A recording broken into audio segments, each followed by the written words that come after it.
Gostaria que os irmãos abrissem lá em Hebreus capítulo 10, do 35 a 39. A gente começou com esse texto semana passada, né? O Gerson pediu para que os irmãos... ele pediu paciência, né? Para os irmãos suportarem eu falando de novo. Vamos com a graça do Senhor, né? Hebreus 10, 35 a 39. Portanto, não joguem fora a vossa confiança, ela vos trará uma grande recompensa. Porque necessitais de perseverança para que alcanceis a promessa, depois de haver desfeito a vontade de Deus. Pois aquele que vem virá dentro em breve e não tardará. Amém. Mas o meu justo viverá pela fé. Amém. Se recuar, a minha alma não se agradará dele. Nós, porém, não somos dos que recuam para a destruição, mas sim dos que creem para a preservação da vida. E depois a gente leu também lá no verso 22, 11, capítulo 11, verso 22, que nós compartilhamos semana passada, né, sobre José. Pela fé, José, próximo do seu fim, fez menção da saída dos filhos de Israel do Egito e deu ordens relativas aos seus ossos. Ó Pai, nós pedimos a Tua graça, Senhor, para mais uma vez tocarmos, Senhor, na Tua santa palavra, Senhor. Que ela nos ensine, Senhor. Que Teu Espírito, Senhor, possa falar, Senhor, aos nossos corações, nos instruir, Senhor, a cada dia no caminho, Senhor, que devemos andar, Senhor. Que esses homens, Senhor, que estão aqui descritos na Tua palavra, Senhor, e tantos outros, Senhor, que temos durante toda a história, Senhor, que foram fiéis a Ti, possam nos servir de exemplo, Senhor, de modelos, para que possamos imitá-los, Senhor, na Sua fé e seguir a Ti a cada dia, Senhor. Nós Te pedimos a Tua graça, que o Senhor esteja conosco, pela Tua misericórdia, Senhor, nessa manhã, Senhor. Em nome de Jesus, Senhor. Amém. Então, semana passada a gente falou um pouco, alguns pontos sobre a vida de José. E gostaria de falar, de compartilhar mais algumas coisas hoje, né, sobre a vida dele, né? A vida dele tem... O Senhor gastou alguns capítulos aqui de Gênesis falando sobre José. Vários capítulos, na verdade, né? Então, nós temos muita coisa, não vamos esgotar nem de perto tudo que nós podemos aprender, né? Porque a palavra de Deus é inesgotável, nós podemos ler e ler e sempre aprender coisas novas, né? O Senhor cada dia vai nos ensinando lições, né? Amém. E semana passada a gente falou que José, desde cedo, ele foi obediente, né? Ele trabalhava desde cedo ali servindo ao seu pai, cuidando das ovelhas.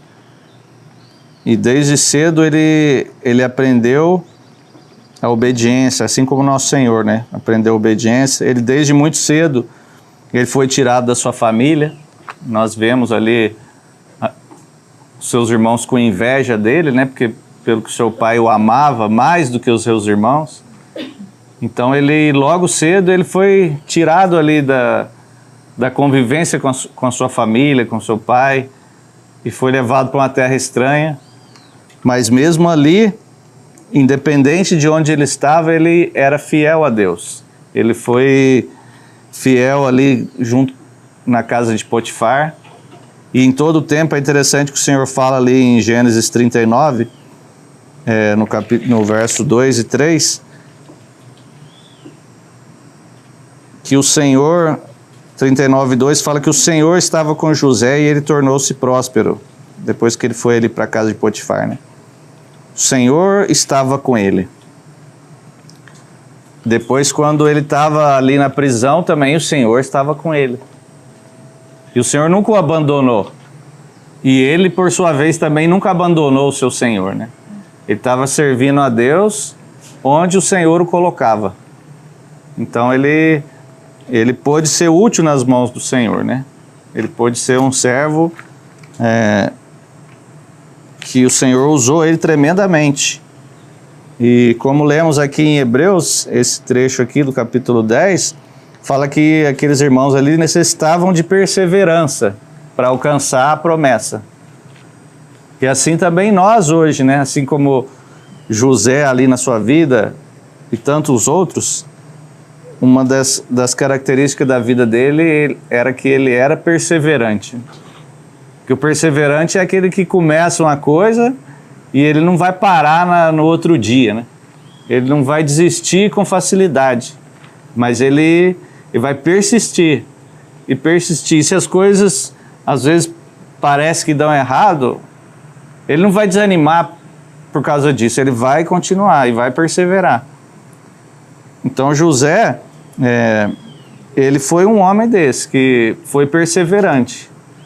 Você vê que ele poderia ter desanimado, ter ficado amargurado e tantas outras coisas com facilidade, né? Ele tinha motivos para ficar depressivo, para ficar triste. Poxa, agora eu tão jovem aqui, fui separado dos meus pais, eu estou aqui numa terra estranha.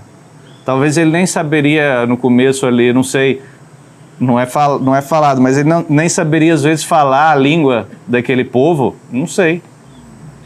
Porque ele vivia em outra terra, ele não vivia no Egito. Então talvez ele não poderia nem saber falar a língua dos egípcios. Mas isso não desanimou José, ele começou, até o irmão Mac lembra, né, que ele, quando ele foi para lá também não nos é dito, né, mas com certeza ele começou a fazer as coisas mais simples, né? Talvez as coisas mais humilhantes ali na casa de Potifar, né? Servindo, talvez lá lavando os banheiros, naquela época nem tinha banheiro, né?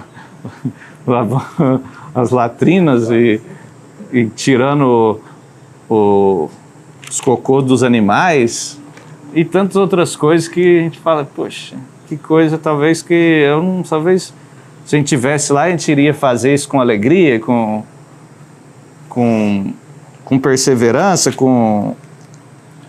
sem desanimar, mas esse foi José. Então Deus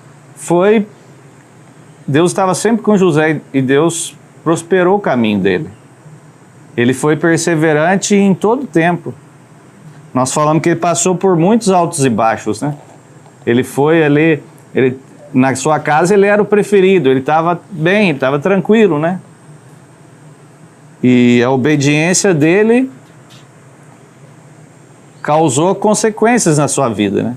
Sua perseverança, não abandonar a sua fé, trouxe consequências, podemos falar assim, que às vezes não são tão desejáveis para nós, né? Mas mesmo assim ele estava sendo fiel, independente da situação, de onde ele estava, do serviço que ele estava fazendo, ele foi fiel. Então a perseverança que aqui o autor de Hebreus fala, estava muito presente na vida de José. E isso é algo que deve, pela graça do Senhor, estar presente também na nossa vida. Seja no que formos fazer, né? Às vezes a gente fala de perseverança nas questões espirituais, sim, mas nas questões naturais também não temos que ser perseverante, né? Porque às vezes nós começamos algo e lá a gente, quando aparece a primeira dificuldade, a gente já volta para trás, a gente fala, não, mas isso aqui tá difícil, eu vou desanimar. Eu até contei para os irmãos que, não lembro se eu contei, mas na minha vida, quando eu era adolescente, eu tive, sei lá, uns 12 anos, eu fazia aula de inglês, que meu pai colocou eu na aula de inglês, mas aí passou um tempo, eu desanimei, falei, não, tá difícil. Não é que estava difícil, não, mas eu não estava muito animado com aquilo. E aí comecei a reclamar e aí depois meu pai falou um dia, não, tá bom, então você não precisa mais ir. E naquela hora eu falei, poxa, que legal, né? Ficou bravo, né? Mas eu estava até feliz, né? Não tinha que ir mais. Mas no futuro não me ajudou, né? Não foi a coisa que hoje eu posso falar, nossa, que bonita essa atitude. Eu poderia ter aprendido mais cedo, né? E poderia ter saber hoje falar melhor o inglês, e porque eu não perseverei naquilo, eu perdi algo, né? Então é assim na nossa vida. Nós às vezes não perseveramos em algo e às vezes lá na frente ele vai falar, puxa, mas se eu tivesse continuado um pouquinho mais naquilo ali, às vezes os resultados seriam diferentes, né? Então a perseverança é algo importantíssimo na nossa vida, né? O Mac ressalta até um outro assunto sobre José, que não é deixado claro aqui, mas com certeza nós podemos ver em toda a vida dele, é que ele tinha uma vida em secreto com Deus, né? Uma vida de comunhão com Deus. Ele não teve, ele teve ali, claro, a gente vê lá no capítulo 37 que ele teve aquele sonho, né? Aqueles 2 sonhos que os seus irmãos ali, que até interpretaram para ele, né? Que eles se curvavam diante dele, depois o sol, a lua, as estrelas se curvavam diante dele. Mas ele não teve, talvez aqui tão claro para nós, aqueles encontros que seus pais tiveram, né? Que Abraão teve, Isaac teve, o próprio Jacó teve, lutando com Deus. José não teve isso aqui, assim, pelo menos não é relatado para nós. Mas com certeza ele conhecia essas histórias. Jacó com certeza deve ter compartilhado isso com ele, porque eles eram os filhos e da descendência de Abraão, né? Abraão foi o pai da fé, aquele que foi entregue muito para ele, né? Através da descendência dele, né? Deus falou o que para Abraão? Através dos seus descendentes, todas as famílias da terra vão ser abençoadas, né?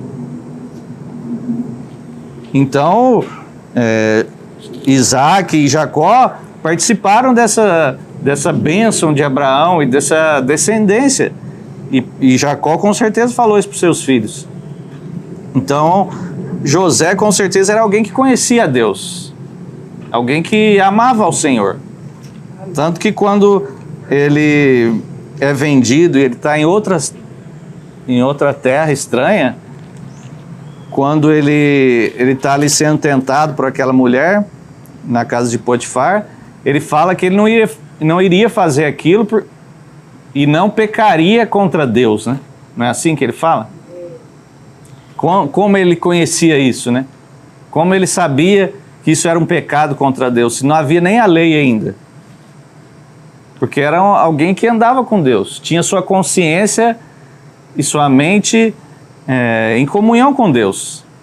Porque a palavra, o próprio Paulo fala que Deus colocou a consciência em nós, que ora ela nos acusa, ora ela nos defende. E isso não precisa de lei para Deus colocar isso no nosso coração. Deus colocou isso em todos. Se você for lá e ter contato com índios ou com qualquer sociedade que vamos dizer assim, ela está isolada do mundo, que não tem lei, não tem nada, com certeza eles vão saber que algo é errado, que matar é errado, que fazer algo é errado. Por quê? Porque Deus que colocou isso na sua consciência e Deus que declara isso ao homem. Então José era alguém que era sensível a Deus, era alguém que tinha comunhão com Deus. E Jesus fala, né? Na hora que você for orar, você entra no teu quarto, né? Fecha a tua porta, ora a Deus que te vê em secreto. A nossa vida, ela deve ser uma vida em secreto com Deus. A nossa vida em secreto, ela deve ser ali como vamos dizer assim, não a nossa vida em secreto. A nossa vida deve ser como um iceberg, né? E a vida em secreto é como aquela parte do iceberg que está embaixo da água, que é muito maior do que a que está em cima. Geralmente em torno de 90% é o que está embaixo da água do iceberg. E apenas 10% é o que é visível. Às vezes a gente vê o iceberg ali para falar, nossa, que grande, né? Mas ele é muito maior para baixo. Então, a nossa vida com Deus, ela deve ser em secreto. Nossa vida pública, ela deve ser apenas algo pequeno perto daquilo que nós temos com Deus, né? Nossa vida com Deus deve ser profunda, para que aquilo que seja mostrado aos homens, né, ela seja algo que provenha disso, né? Jesus falou para a gente não fazer boas obras para a gente ser visto. Mas ele não falou para não fazermos boas obras, né? Claro que ele quer que nós tenhamos boas obras, né? As boas obras, elas são consequência da nossa fé, consequência da nossa vida com Deus. Então José tinha essa vida em secreto com Deus. E outra coisa que José tinha, ele servia a Deus fosse em secreto ou não. Você vê que, por exemplo, ele servia lá o seu pai, cuidando das ovelhas, ele fazia o que seu pai mandava. Não interessa se ele estivesse sozinho ou acompanhado, assim como Davi, né, que desde cedo foi fiel, Deus o colocou como rei de Israel. As histórias são um pouco parecidas, né, em alguns aspectos, né, que Davi desde cedo também era fiel a Deus. Ele estava ali com as ovelhas, cuidando das ovelhas, e quem que estava vendo ele ali cuidar das ovelhas? Ninguém, ele estava esquecido ali, tanto que quando chegou ali o profeta para ungir a ele, mas cadê Davi? Cadê? Acabou os filhos? Não, tem um lá que está cuidando das ovelhas, escondido lá, servindo em secreto, servindo sem ninguém ver e se preocupar. Então, nosso serviço a Deus, como falamos semana passada, seja onde estivermos, seja fazendo o que fizermos, nós devemos servir ao Senhor. Olha só o que Paulo fala em Efésios 6. Efésios 6, versos 5 e 6. Aqui no final da carta ele está falando muitos aspectos práticos, né? De serviço, dos maridos, das mulheres, dos filhos. E aqui no capítulo 6, verso 5, ele está falando para os escravos, para os servos, né? Vós, escravos, obedecei a vossos senhores deste mundo com temor e tremor, com sinceridade de coração, assim como a Cristo, não servindo só quando observados, como para agradar a homens, mas como servos de Cristo, fazendo de coração a vontade de Deus. E o 7, servindo de boa vontade, como se servisse ao Senhor e não aos homens. Então, olha só que interessante que Paulo fala aqui para nós, né? Quando você estiver servindo, seja aqui nesse caso o escravo servindo a um senhor, que naquela época ser escravo não era nada simples, né, e agradável, e eles eram escravos, eles não tinham direito a nada, tinham direito talvez a comer e dormir ali, depois que servissem aos seus senhores, né, e fazer muitas outras coisas, mas Paulo está falando, ainda que você seja um escravo naquela época, sirva ao seu Senhor. Se você puder, né, outra carta ele fala, se você puder ser livre, seja livre. Mas o importante aqui é servir. Mas servir aquele que você está ali sujeito, mas como se você estivesse servindo ao próprio Senhor. Porque a questão não é primeiramente o serviço em si, mas é o nosso coração e as intenções que nós fazemos as coisas, né? Se estamos servindo, aqui ele fala para servir não só quando está sendo visto, né? Porque isso não era um problema lá só daquela época de Paulo, ou da época lá de José, é um problema da humanidade, né? Nós, por causa do pecado, se alguém está vendo, né? Aí nós temos uma tendência de servir de uma maneira, fazer algo de uma maneira. Mas quando ninguém está vendo, aí talvez nós fazemos de outra, né? Ou não fazemos tão bem feito se alguém não for ver o que a gente está fazendo. Mas José, por exemplo, não estava preocupado com isso. Ele servia, mas interessante que lá no 39:3, depois que falar que o Senhor estava com ele, fala que o seu Senhor viu que Deus estava com ele. Potifar viu também. Mas primeiro, José não estava servindo para Potifar ver. Não, eu vou servir aqui porque às vezes a gente tem essa coisa, né?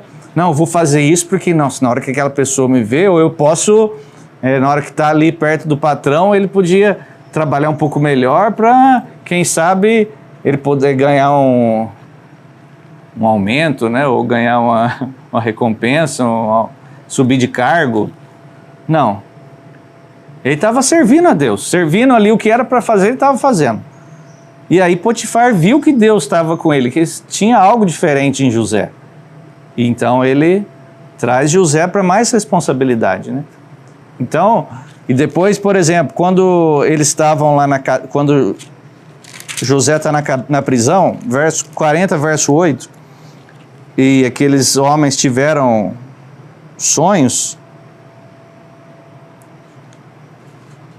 E aí no verso 7 ele pergunta para aqueles oficiais ali de Faraó por que eles estavam tristes, né?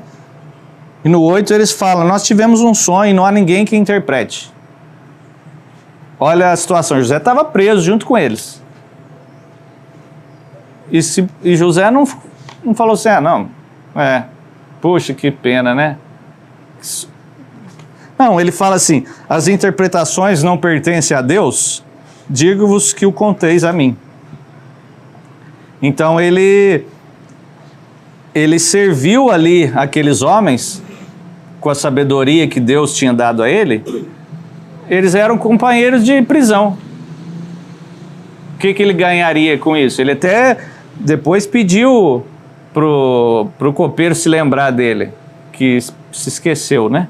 Mas ele não tinha muito ali a ganhar. Mas ele serviu. E depois, se for ver no 41, que no verso 16, que ele está diante de Faraó, que nós até compartilhamos semana passada, que Faraó conta o sonho, e aí, o que José responde? Isso não está em mim. Deus é quem dará a resposta de paz ao Faraó. Então você vê que a resposta de José e o seu serviço era independente de quem fosse, né? Ele não estava aqui diante de Faraó tendo uma atitude diferente de quando ele estava na prisão. Não estava assim, nossa, agora eu estou aqui diante de Faraó, eu vou talvez falar que eu sei alguma coisa. Não. Lá para os seus amigos, as interpretações não são de Deus, aqui também. É Deus quem dá as interpretações. José era apenas um canal, né? Era apenas alguém que estava sendo fiel a Deus. Então ele interpreta o sonho. Isso é uma lição para nós, né? Nós não devemos fazer, como o Tiago fala, acepção de pessoas. Não chega para cá. Se vê alguém com a roupa tipo de mendigo, a gente às vezes não dá nem muita atenção. Por quê? Porque isso revela a nossa fraqueza. Que nós às vezes damos mais preferência a algumas pessoas. Se você se porta de uma maneira, a gente age diferente. Ou aquela pessoa que ele pode me oferecer algo, então eu vou tratar ele de forma diferente.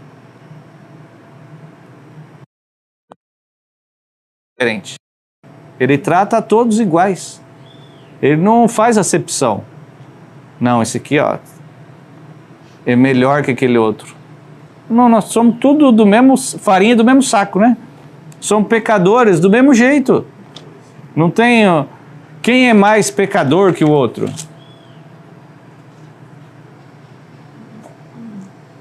Nós podemos nos ver e devemos nos ver como grandes pecadores. Mas nós não devemos ficar nos comparando e falar, nossa, eu sou melhor que aquele, ou vou tratar melhor.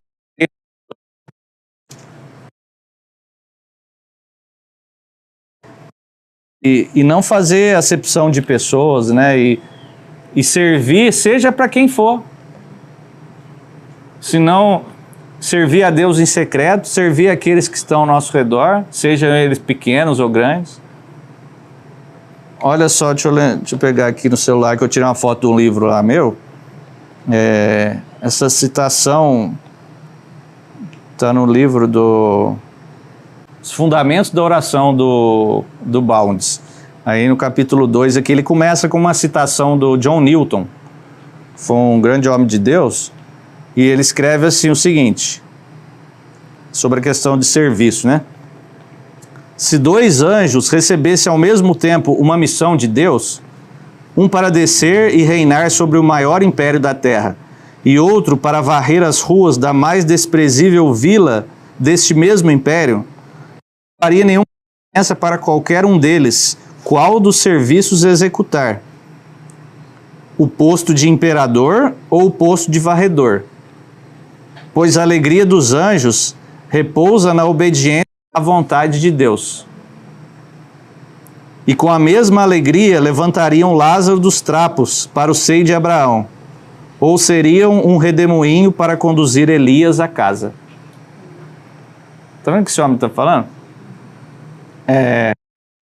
Não importa aquilo que Deus deu para que a gente faça. Importa? Não. O que importa aqui, ele fala que eles tinham a alegria deles, repousava na obediência à vontade de Deus. Então, às vezes nós queremos ser ou fazer algo para Deus que Ele não nos deu, né? Ele deu algo para nós, para cada um de nós. Para uns Ele deu inteligência e sabedoria em certas coisas que Ele não deu para outros. E para outros Ele deu outras qualidades, outras coisas que não deu para nós. Então,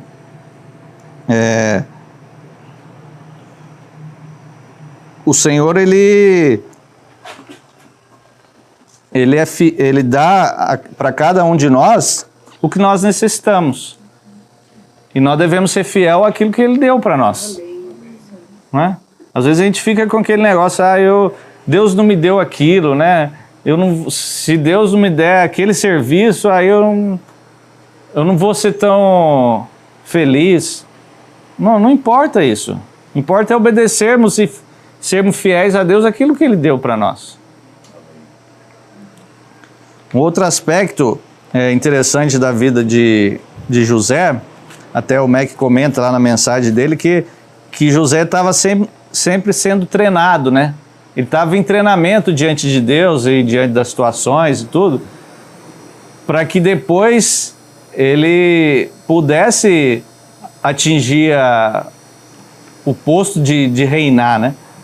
Mas você vê que as coisas na vida de José e na nossa vida, elas sempre são gradativas, né? Deus, Ele sempre vai nos treinar e vai nos levar de pouco em pouco, né? José não saiu da sua casa aos 17 anos para reinar sobre o Egito. Não, de maneira nenhuma. Se ele chegasse nessa idade e fosse reinar, com certeza ele não estaria preparado. Com certeza não estaria. Os jovens acham que com 17 anos eles sabem muita coisa e eles às vezes sabem mais, acham que sabem mais que seus pais, né? Mas não sabem, né? É uma triste ilusão achar isso, né? E os mais velhos até dão risada, né, Roberto? Quando a criançada acha que sabe mais, né? Que, não, pode deixar que eu faço, pode deixar que... Tá bom. Mas isso é algo que nós devemos aprender, né? Que o Senhor, Ele sempre nos treina, né? E Ele sempre... É como na escola, você não sai do primário e entra na faculdade. Não, você vai passando de fase em fase, de ano em ano ali. Você não vai passar a Milena pegar, ela está terminando o 5º ano. No ano que vem vai entrar para a faculdade, não tem condições nenhuma, ela não tem capacidade emocional, ela não tem intelectual ainda, naquela ela tem alguma deficiência, não, mas não tem, ela não está no nível da faculdade, não tem condições. E, por exemplo, você pega até umas crianças, às vezes da idade dela, que tem um QI muito elevado, às vezes já querem passar para a faculdade, né? Mas as coisas também não dão muito certo fazer isso. Por quê? Ela pode ter uma capacidade intelectual muito boa, ele é um gênio, mas às vezes o emocional dela não está nada preparado. Então, as coisas têm que ser gradativas, né? Deus nunca dá algo para nós, Ele não pula etapas, né? Isso naturalmente e também espiritualmente, né? Nós não podemos ter grandes coisas e ser responsável por grandes coisas como se não formos fiéis no pouco. Jesus falou, seja fiel no pouco, sobre o muito eu vou te colocar. Mas se a gente não é fiel no pouco, irmão, a gente às vezes reclama, mas eu não... talvez a gente tenha aquela ilusão de grandeza, né? Não, eu queria fazer coisas grandes, mas se Deus falou para coisas pequenas, a gente não faz, não é assim? A gente quer salvar 1 milhão de pessoas, mas a gente não prega para ninguém Aí como a gente quer coisas grandes, né? Mas o Senhor, Ele vai nos treinando e a nossa vida tem que estar disposta diante dEle. Por exemplo, eu estava até lembrando aqui, a gente está lendo várias biografias, é interessante que muitas vezes Deus usa, quase 100% das vezes, né? Deus vai usar as habilidades naturais, aquilo que você aprendeu desde a sua infância, para depois Deus, com a graça dEle, e sendo fiel, sendo obediente, Ele pode usar essas coisas. A gente pega, por exemplo, a vida do Adoniran Judson. Ele com 3 anos, ele já sabia ler. Com 3 anos, isso é normal? Não é. Com 3 anos ele sabia ler. Antes dos 4 anos, a mãe dele ensinou ele a ler um capítulo da Bíblia por dia. Com menos de 4 anos. Ele com pouca idade, ele já sabia o grego, o latim. Você fala assim, nossa, mas naturalmente hoje isso é um desperdício, né? As crianças não querem nem saber de coisas mais avançadas, de coisas difíceis. Ah, não, quer só brincar e se divertir. Quando ele entrou na faculdade, foi até engraçado, ele fez a prova, tinha prova de muitas coisas lá.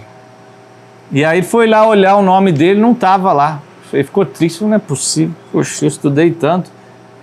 E aí chegou um amigo dele, oh, você viu lá? Você foi bem pra caramba? Eu falei, mas como eu nem passei? Ele falou, não, você foi tão bem que eles já passaram você pro 2º ano, direto. Eles pularam o 1º ano, que ele já estava tão avançado que ele já poderia entrar no 2º ano na faculdade. Então ele era alguém, assim, naturalmente ele era brilhante, ele era alguém que tinha uma mente privilegiada. Mas para onde que ele foi? Ele foi lá para a Birmânia, irmão. Hoje é Myanmar, né? Um lugar esquecido ali, um lugar hostil ao Evangelho. E ele prega o Evangelho ali. E ele começa a traduzir a Bíblia. Ele começou a traduzir a Bíblia, irmão. E ele levou anos e anos e anos para traduzir a Bíblia.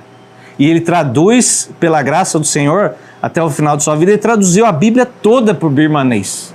E até hoje eles usam a versão, a única versão, acho que tem, da Bíblia em birmanês, traduzida por Adoniran Judson, um americano. Né?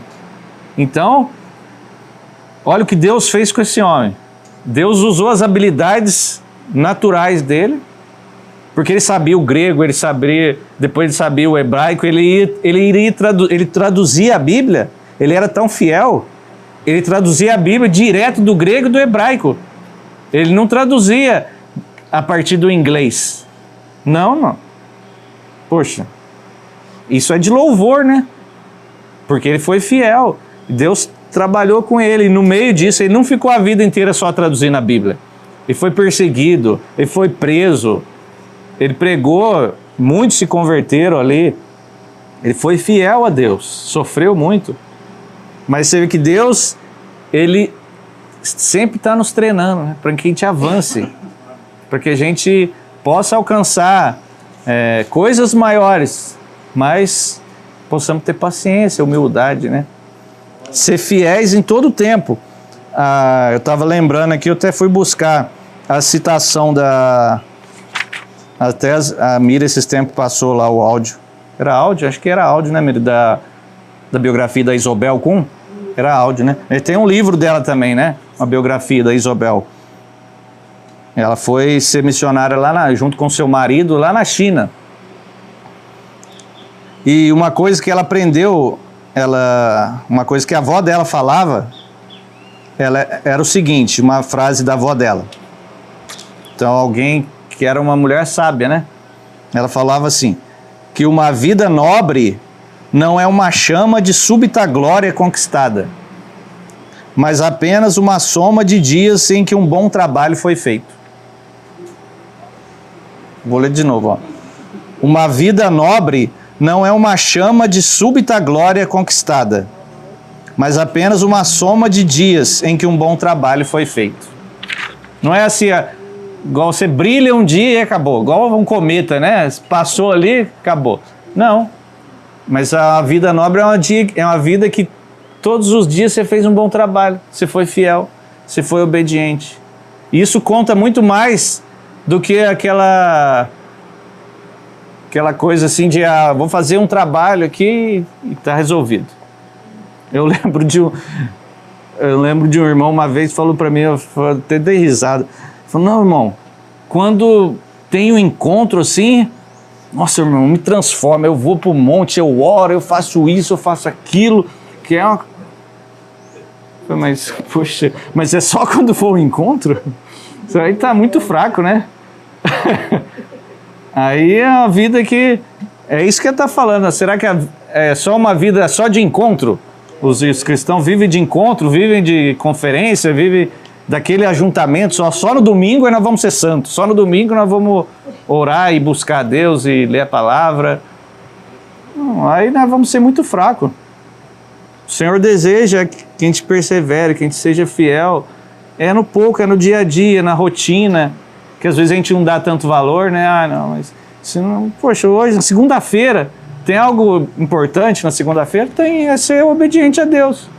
Não interessa se é segunda, se é quarta, se é feriado, se é domingo, né? O importante é sermos fiéis a Deus. E se Ele, na sua misericórdia, na sua graça, tiver coisas maiores, amém. Se não tiver também, irmão, o importante é a gente ser fiel. Então, nós vamos ser sempre treinados.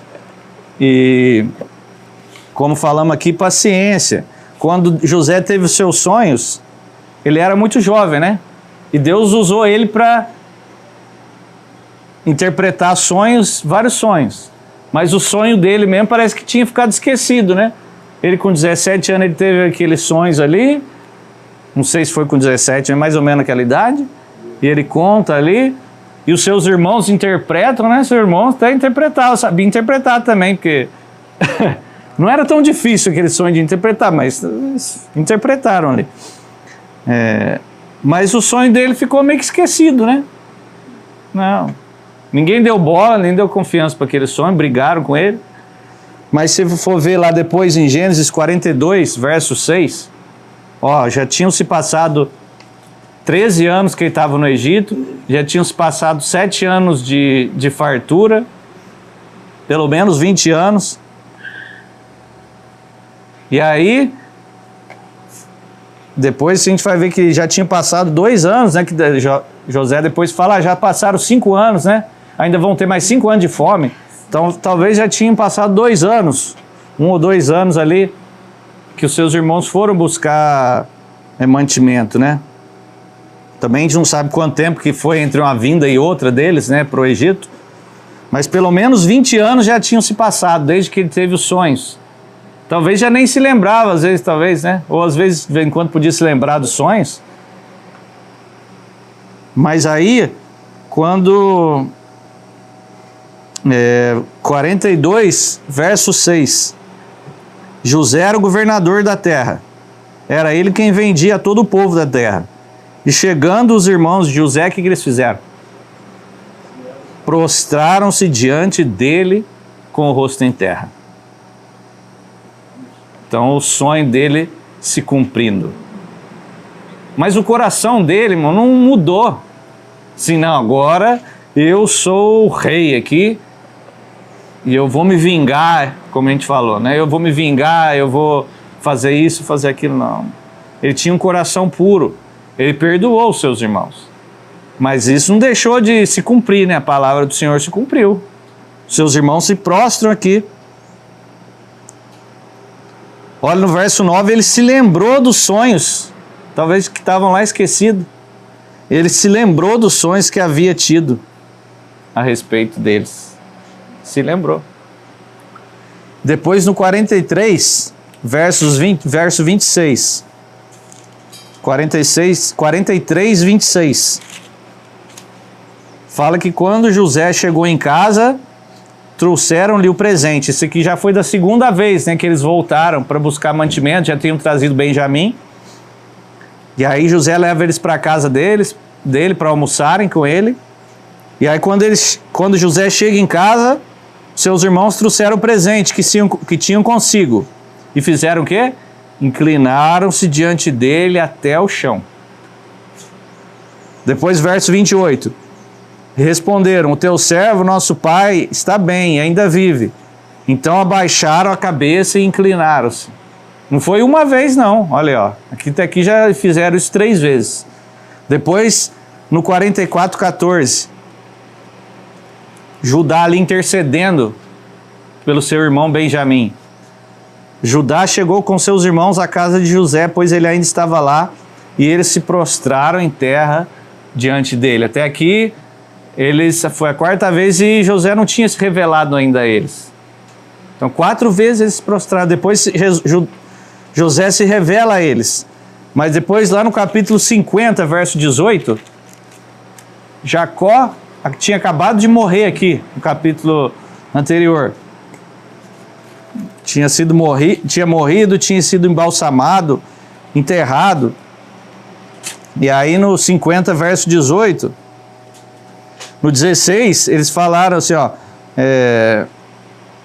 verso 15, quando os irmãos viram que seu pai estava morto, falaram, e se José nos odiar e nos retribuir todo o mal que lhe fizemos? Então mandaram dizer a José, teu pai antes de morrer ordenou, assim direis a José, perdoa a transgressão de teus irmãos e o pecado deles, porque te fizeram mal. Agora rogamos-te que perdoes a transgressão dos servos do Deus de teu pai. E José chorou enquanto lhe falavam. Depois disso, seus irmãos também foram, prostraram-se diante dele e disseram, seremos teus escravos. Olha só, mesmo depois de tudo aqui, eles se prostram diante de José. Eles reconheceram que José era superior, né? Conheceram que eles deveriam ser servos dele, né? Então, José teve que ter paciência, né? Para que aquilo que Deus falou com ele se cumprisse. Às vezes nós somos impacientes, nós não temos paciência, às vezes Deus falou algo para nós, mas nós achamos que o tempo está demorando demais, né?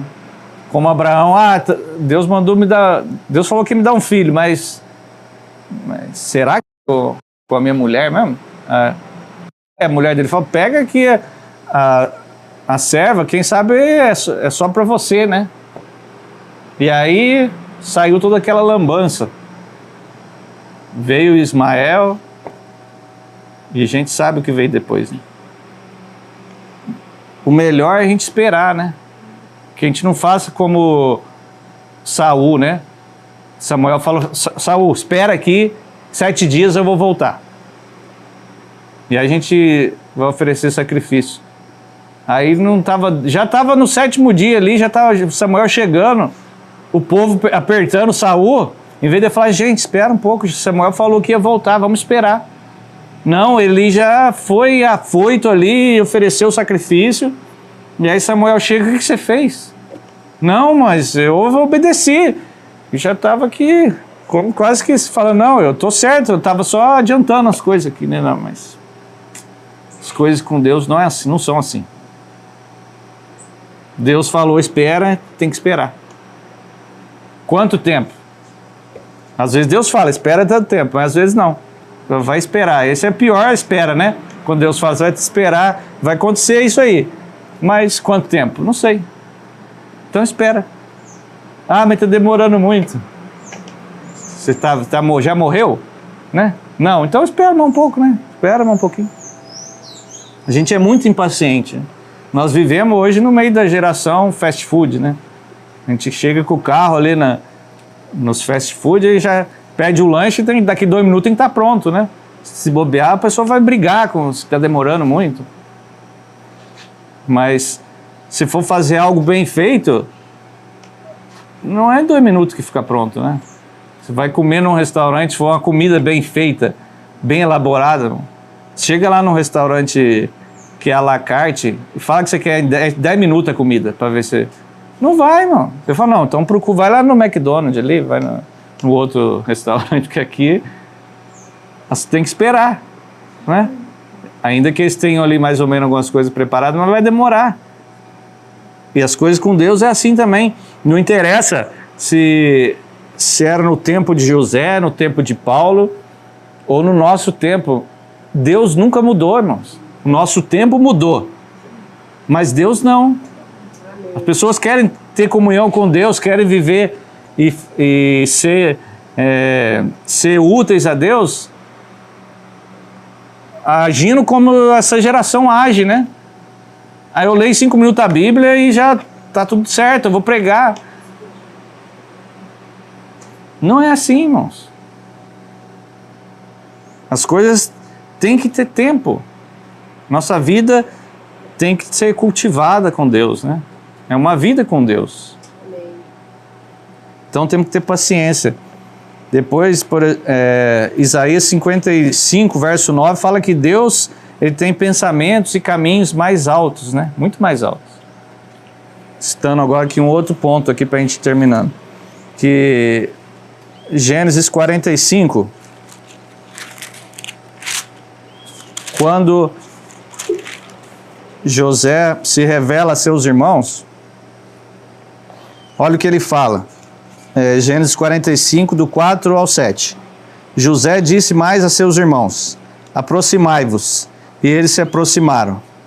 E ele prosseguiu: eu sou José, vosso irmão, a quem vendestes para o Egito. Agora não vos entristeçais, nem guardeis remorso, por me terdes vendido para cá, pois foi para preservar vidas que Deus me enviou adiante de vós. Porque já houve 2 anos de fome na terra, e ainda restam 5 anos sem lavoura e sem colheita. Deus enviou-me adiante de vós, para vos conservar descendência na terra, e para vos preservar a vida com um grande livramento. Assim não fostes vós que me enviastes para cá, mas sim Deus, que me colocou como pai de Faraó, como senhor de toda a sua casa e como governador de toda a terra do Egito. Então depois ele manda buscar o seu pai, né? Como que José conseguiu ter essa visão, né? Não foi vocês que me venderam para cá. Claro que foi eles que venderam, né? Lógico que foi, naturalmente. Claro que foi eles. Assim como foi, como Pedro fala ali, vocês mataram o Senhor da glória. Mas a vontade de Deus foi feita. Deus deu seu filho, mas vocês mataram. Aqui, claro que Deus, ele estava declarando isso, foi Deus que me enviou para cá. Ele não acusou os seus irmãos, ele foi muito sábio, né? Foi claro que foi vocês, mas foi Deus. Não, mas ele falou, não foi vocês. Assim que... Então ele estava vendo além da situação, né? Assim como os caminhos de Deus são mais altos, os pensamentos dele são mais altos, muitas vezes, irmão, a gente não vai conseguir entender as circunstâncias e não vai conseguir compreender as circunstâncias que estamos passando, né? Às vezes a gente passa algo e na hora que você está ali no meio da tempestade, do furacão, ai Deus, mas e agora? O que está acontecendo, né? Mas Deus, ele tem seus caminhos, né? Lembra que a gente até compartilhou esses tempos que Deus tem o seu caminho no meio da tormenta, da tempestade. Ele tem. Ele tem caminhos que a gente não entende, irmão. Os caminhos dele são muito mais altos. E olha só, no capítulo 46, quando José manda os seus irmãos de volta, e aí no final do capítulo 45, eles contam para o seu pai fala assim, basta, meu filho José ainda vive, irei e o verei antes de morrer. Você vê que a história de José, lá no capítulo 37, fala, ele ia começar a contar da história de Jacó, e ele fala de José. Mas a história de Jacó, ela está intimamente ligada a de José. Tanto que agora, novamente, Jacó vai se reencontrar ali com José, depois de tantos anos. E Jacó começa aí, no capítulo 46, 1, Israel partiu com tudo que tinha e chegou a Berseba, onde ofereceu sacrifícios ao Deus de seu pai Isaque. E Deus falou a Israel em visões de noite. Ó, Deus falando aqui com Jacó. Jacó, Jacó. E Jacó respondeu, eis, estou aqui. E Deus disse, eu sou Deus, o Deus de teu pai. Não temas descer para o Egito, porque ali farei de ti uma grande nação. Descerei contigo para o Egito, e certamente te farei voltar, e José fechará os teus olhos. Ah, mas tem hora que Deus fala que não era para descer para o Egito, né? Agora que Deus está falando, vai, desce para o Egito. A gente não pode padronizar a Deus, né, irmão? Ai, agora você, igual Pedro, né? Deus falou assim, mata e come. Não, não, não. Isso aqui eu não vou fazer. Porque a lei fala, a lei, eu nunca comi nada disso aqui, imundo. Tá? Mas aquela hora Deus está falando para ele fazer. E aí a gente vai obedecer quem? A Deus, né? E aqui Deus falou, vai, pode ir para o Egito, que eu vou fazer de vocês ali uma grande nação. E depois Deus ia tirar, trazer eles de volta. Tanto que depois, lá no capítulo 50, como nós lemos lá em Hebreus, que fala que depois, no finalzinho do 50, 24, José disse a seus irmãos, estou para morrer. Ó, José no final de sua vida. Mas Deus certamente vos visitará e vos fará subir dessa terra, para a terra que jurou a Abraão, a Isaque e a Jacó. Está vendo que José conhecia bem as promessas de Deus. Ele conhecia. E José fez os israelitas jurarem, dizendo, certamente Deus vos visitará e fareis transportar daqui os meus ossos. Então morreu José com 110 anos de idade, depois de embalsemar, colocaram no caixão do Egito. No Egito. E olha só que interessante, Deus permitiu aqui que José fosse embalsamado, estava lá no Egito. Irmãos, quem que Deus levantou para tirar aquele povo do Egito? Moisés. E Moisés foi criado aonde? Lá como talvez um sucessor ali, alguém grande ali no meio do Egito.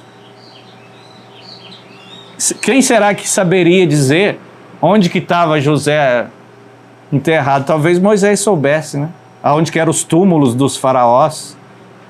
Você acha que algum escravo lá do povo ia saber alguma coisa disso? Mas Moisés talvez soubesse, né? Tanto que quando eles foram sair, eles pegaram. E eles foram fiéis ali. Então Deus, Ele tem caminhos, irmão, que a gente não consegue entender. Deus leva Moisés aí para ser como um rei ali no Egito. Depois ele abandonou tudo aquilo. Foi cuidar das ovelhas. E quando Moisés achava também que já não tinha mais nada, Deus trouxe ele de volta. A gente não consegue entender os caminhos de Deus, mas Deus tem caminhos muito mais elevados. Amém. E agora volta lá em Hebreus, só para a gente terminar aqui, Hebreus 11. 37 ao 40. Ele está falando aqui de grandes homens ali, do passado. E como diz o Ravenhill, né, esse capítulo 11, ele fala que ele assombrava ele, porque nenhum desses homens aqui tinha sequer Bíblia. Não tinha Bíblia nessa época, irmão, desses homens aqui. E hoje nós temos tudo, irmão. O que falta para nós, né? Para avançarmos. Esses homens não tinham Bíblia, não tinha nada escrito praticamente. Tinha muito pouca coisa, alguns deles. Alguns não tinham nada, como José. O que ele tinha? Tinha a tradição dos seus pais ali que passava para ele. Não tinha para nós hoje mensagem disso, mensagem daquilo, Bíblia, livro e tudo. A gente tem muita coisa. Hebreus 11, 37. Foram apedrejados e provados, cerrados ao meio. Morreram ao fio da espada, andaram vestidos de pele de ovelhas e de cabras, necessitados, aflitos e maltratados. O mundo não era digno dessas pessoas. Andaram vagando por desertos e montes, por cavernas e buracos da terra.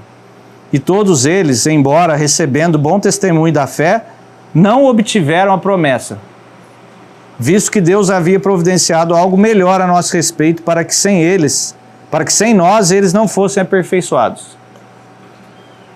Mas esse autor está falando algo que, puxa, é de se admirar que ele está falando aqui, né?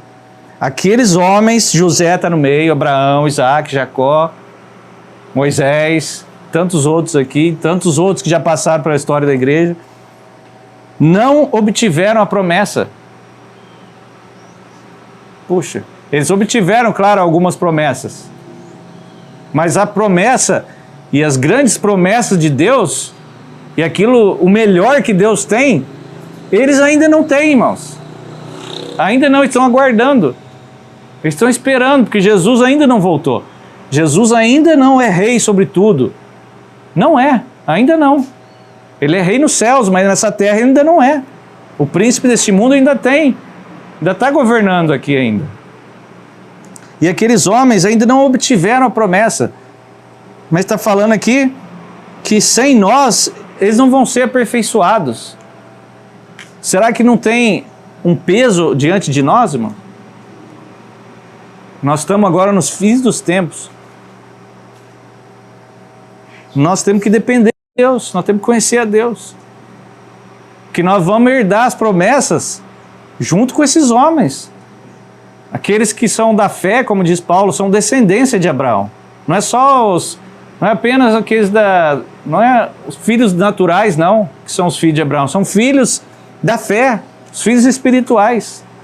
O povo de Deus, durante toda a história, vão herdar as promessas. Pedro vai falar aqui na segunda carta, capítulo 1, verso 3 e 4, que visto que Deus, 2 Pedro 1, 3, pelo seu divino poder nos têm sido dadas todas as coisas que conduzem à vida e à piedade, pelo conhecimento completo daquele que nos chamou para a sua própria glória e virtude, pelas quais nos deu suas preciosas e muito grandes promessas, para que por ela vos tornei participantes da natureza divina. Então olha só o que Deus tem. Ele nos deu preciosas e grandiosas promessas, que ainda não se cumpriram, que ainda vão se cumprir. Leia a palavra, você vai ver quão grandes promessas Deus tem. Quantas maravilhas ainda vão se cumprir. Então esses homens estão aguardando.